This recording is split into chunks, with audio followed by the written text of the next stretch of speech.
Olivia Hayes had always believed that some love stories begin too early to survive.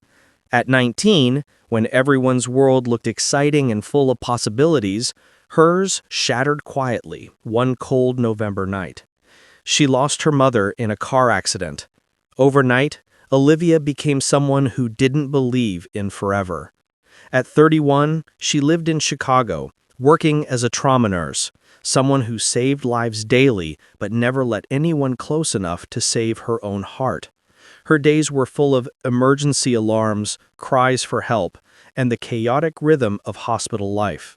Yet every night, when the city slowed and the sirens faded, her loneliness echoed louder inside her small apartment. She had friends, colleagues, and a life built on routine. But love? She didn't let that touch her anymore. That changed on one quiet winter morning. The unexpected beginning. It was 5:45 a.m. Olivia stood outside a tiny coffee shop near the hospital, hands cold, breath fogging. The place was nearly empty. Chicago winters kept most people in bed. But someone else was already inside, waiting near the counter. A tall man in a gray beanie, brown coat, broad shoulders, and warm eyes. He looked up and smiled politely. Olivia nodded back and stepped forward to order her usual black coffee. Before she could speak, the barista said, "Black coffee with 2 sugars, right? Someone already paid for it." Olivia frowned. "Who?" The man stepped forward slightly. "I did. You look like you could use something warm today." She blinked. "Do you know me?" He shook his head. "No. But you look tired. I just wanted to help." Something about his voice felt gentle, familiar in a way she couldn't explain. "Thank you," she said quietly. He smiled and without another word walked out into the snowy street.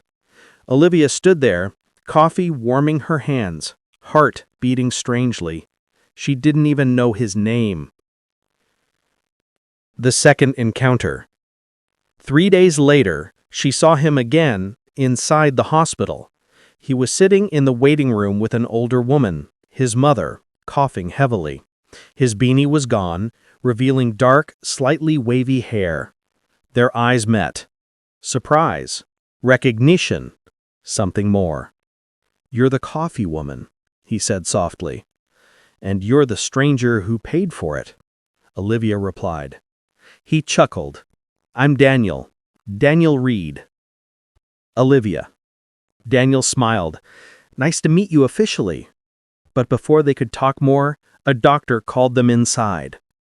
Olivia returned to her shift, trying to focus, but Daniel's gentle smile kept flashing in her mind. She shook her head, reminding herself, no hope, no attachment, not again. Still, she found herself checking the waiting room more often than necessary. When fate doesn't give up. Daniel's mother, Grace Reed, was diagnosed with severe pneumonia and needed constant monitoring. Daniel visited daily, sometimes early morning, sometimes late night. Every time he came, he found Olivia in the hallways, exhausted, hair tied loosely, mask hanging from one ear between shifts. And every time he greeted her with the same soft smile. One night, Grace had a difficult episode. Daniel waited outside, pacing, panicking. Olivia stepped out after checking on her mother. "How is she?" Daniel asked, voice cracking.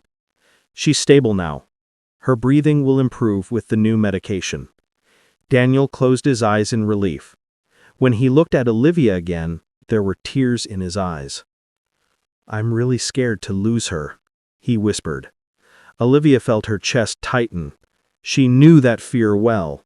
Without thinking, she placed her hand on his arm. "You won't. She's strong, and she has a son who actually cares."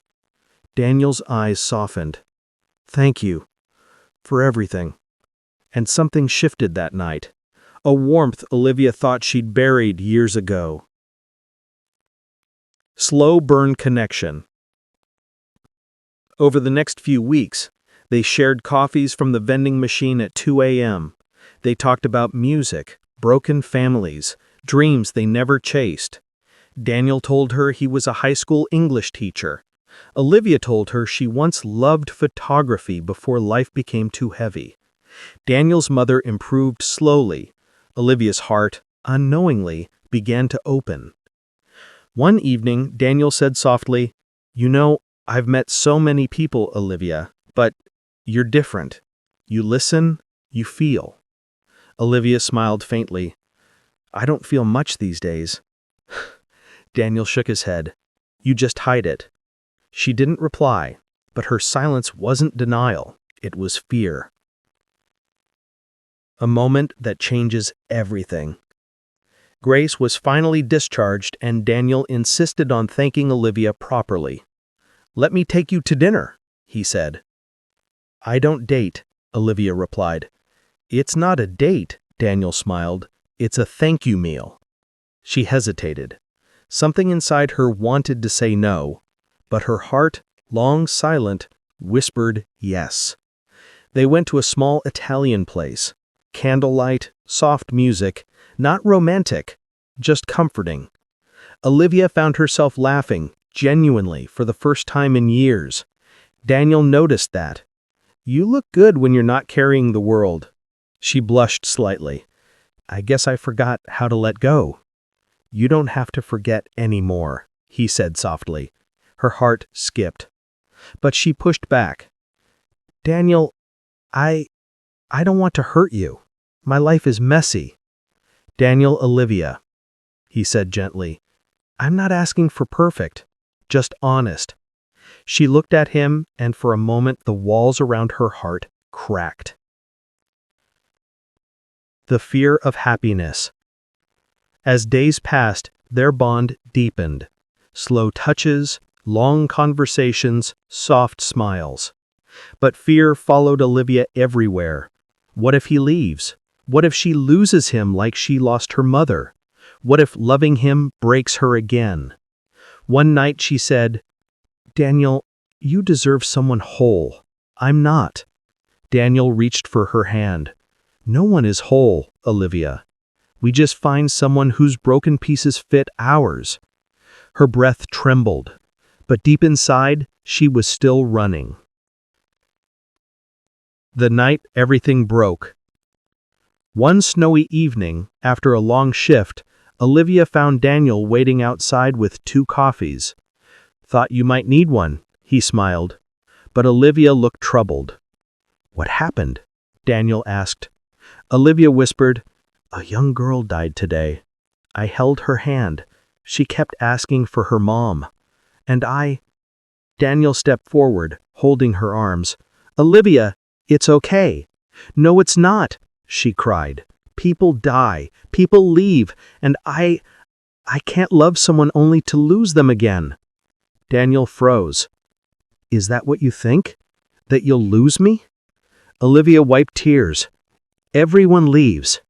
Daniel's voice broke. "Not me." But Olivia couldn't breathe. She stepped back. "Daniel, I'm sorry." And she walked away. Silence. Days passed. Olivia avoided him. Daniel didn't push, but he didn't disappear either. He left her small handwritten notes at the hospital. "You're stronger than your fears. Healing takes time. I'm still here." She never replied, but she read every note, and every note shook her walls a little more. The breaking point. One night, Olivia had a panic attack while treating a critical patient. She stepped into the hallway, breath trembling, chest tight. Suddenly, Daniel was there. He had come to drop another note. He didn't say anything. He didn't touch her. He just stood beside her, breathing slowly so she could match him. After minutes, Olivia whispered, "Why didn't you leave? I pushed you away." Daniel's voice was gentle. "Because I see you, Olivia. The real you. And I'm not afraid of your fears." Her tears streamed down her face. "Daniel, I don't know how to love without expecting pain." "Then let me teach you." he whispered.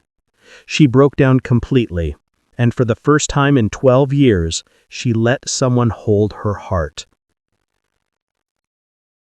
Healing begins. They rebuilt slowly. Walks in cold Chicago evenings, late-night talks, quiet dinners. Her taking photos again, him reading poetry to her, both learning to trust without fear.